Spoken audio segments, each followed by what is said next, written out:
আসসালামু আলাইকুম এভরিওয়ান। আপনারা সবাই কেমন আছেন? আশা করি ভালো আছি। আজকে আমি কি করলাম সেটা আপনাদের মাঝে দেখাবো। তো আজকে আমি পাঙ্গাস মাছটা ভুনা করব। সেটা আপনাদের মাঝে দেখাবো কিভাবে ভুনা করতে হয়। তো আমি পাঙ্গাস মাছটাকে ভালো করে লবণ হলুদ মাখিয়ে নিচ্ছি। ভালো করে লবণ হলুদ মেরিনেট করে নিয়ে এটাকে আমি কড়াইতে এপাশে তেল গরম করতে দিয়ে দিছি। তো পরে দেখাবো। এখন আমি মাছটাকে ভালো করে লবণ হলুদ মাখিয়ে এখন ভাজা উঠাই দিছি। তো এই তো আমার ভাজা উঠাই দিয়ে প্রায় এপিট ওপিট করে উল্টাই দিতে হবে ভালো করে। তো আমি সুন্দর করে এপিট ওপিট করে ভাজা উল্টে দিয়েছি। তো আমার মাছগুলো ভাজা হয়ে গেছে। এখন আমি মশলাগুলো অ্যাড করে দিলাম। তো মশলাগুলো দিয়ে আমি বেশ কিছুক্ষণ ভুনা করে নেব। তো মশলাটা ভুনা করার আগে কিছু একটু পানি অ্যাড করে দেবো যাতে মশলাটা ভালো করে ভাজা হয়। তো আমি হলুদ দিয়ে দিলাম, লবণ দিয়ে দিলাম পরিমাণ মতো। তো লবণ যখন আমার তেল ছেড়ে দেবে, মাছগুলোতে তেল ছেড়ে দেওয়া হয়ে গেছে, এখন আমি পানি অ্যাড করে দিয়েছি। তো পানি অ্যাড করে দেওয়ার পরে হচ্ছে কি আমি যে মাছগুলো ভেজে রেখেছিলাম সেগুলো এক এক করে দিয়ে দেবো। তো আমি মাছের মাথাটা অনেক বড় পাঙ্গাস মাছ, তো তার জন্য মাছের মাথাটা আগে দিয়ে দিচ্ছি, এক এক করে প্রত্যেকটা মাছগুলো দিয়ে দিচ্ছি। তো প্রত্যেকটা মাছগুলো দেওয়া হয়ে গেছে। এখন আমি এটাকে ভালো করে নেড়ে চেড়ে নেবো। ভালো করে নেড়ে চেড়ে নিয়ে বেশ কিছুক্ষণ রান্না করে নিয়ে আমি যখন দেখবো যে একেবারে তেল ছেড়ে আসছে তখন আমি নামিয়ে ফেলবো। তো এই তো আমার পাঙ্গাস মাছ প্রায় রান্নাটা হয়ে আসছে, আমি এখন নামিয়ে নেব। তো কেমন হলো পাঙ্গাস মাছ রান্না করো তো কমেন্টে বলতে ভুলবেন না। তারপরে হচ্ছে বাঁধাকপি রান্না করব। বাঁধাকপিটা রান্না করার জন্য আগেই কেটে ধুয়ে রেখেছিলাম। তো মরিচ পেস্টটা কড়াইতে দিয়ে তেল বসিয়ে তেল দিয়ে কড়াইতে মরিচ পেস্টটা দিয়ে ভালো করে একটু নাড়িয়ে চেড়ে মরিচ পেস্টটা ভেজে নেব।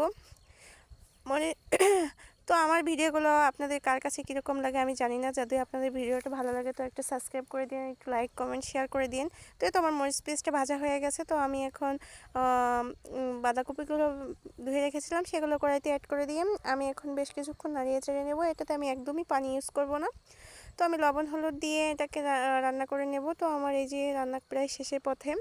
তো এখন আমি এটাতে ভেজে রেখেছিলাম যে মরিচ পেঁয়াজগুলো সেগুলো আমি দিয়ে একটু নেড়েচেড়ে নেব। নেড়েচেড়ে দিয়ে কিছুক্ষণ পরে আমি কিছু ধনেপাতা অ্যাড করে দেব।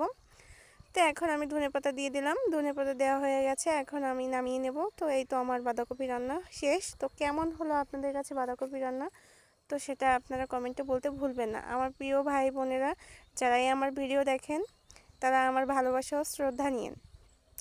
তো তারপর হচ্ছে কি একটু মুড়ি মাখাবো সন্ধ্যা টাইমেই, সন্ধ্যাবেলায় একটু মুড়ি মাখাবো। তো হচ্ছে তার জন্য মরিচ পেঁয়াজ, বোম্বাই মরিচ, কাঁচামরিচ, পেঁয়াজ, ধনেপাতা, তারপরে আচারের তেল, চানাচুর দিয়ে ভালো করে এটাকে একটু কষলিয়ে মাখিয়ে নেব। তো এটাতে আমি লেবু অ্যাড করেছিলাম তা দেখাইতে ভুলে গেছি। তো তারপর হচ্ছে মাখিয়ে আমি একটু মুড়িটাকে ভালো করে সুন্দর করে মেখে নেব। মুড়ি মাখা কার কার খেতে ভালো লাগে সেটা কমেন্টে বলতে ভুলবা। তারপর আমি আবারও একটু মুড়ি মাখানো খাওয়ার পরে হচ্ছে রাতের দিকে মন চাইলো একটু ভর্তা বেটে নিই। তো তারপরে আমি ভর্তা বেটে নিলাম।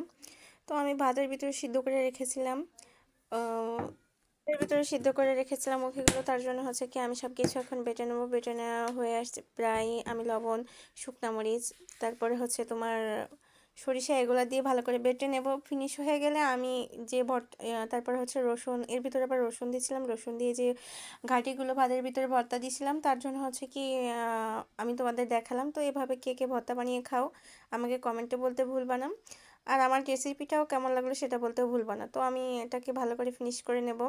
তো এই তোমার প্রায় ভর্তাটা হয়ে আসছে। এখন আমি এটার মাঝে কিছুটা পেঁয়াজ পেঁয়াজ দিয়ে দেবো। তো পেঁয়াজটা দিয়েও আমি একটু পেঁয়াজটা একটু থেতো থেতো করে নেব যাতে খেতে ভালো লাগে। তো এই তোমার ভর্তা প্রায় হয়ে আসছে। এখন আমি ধনেপাতা অ্যাড করে দেবো।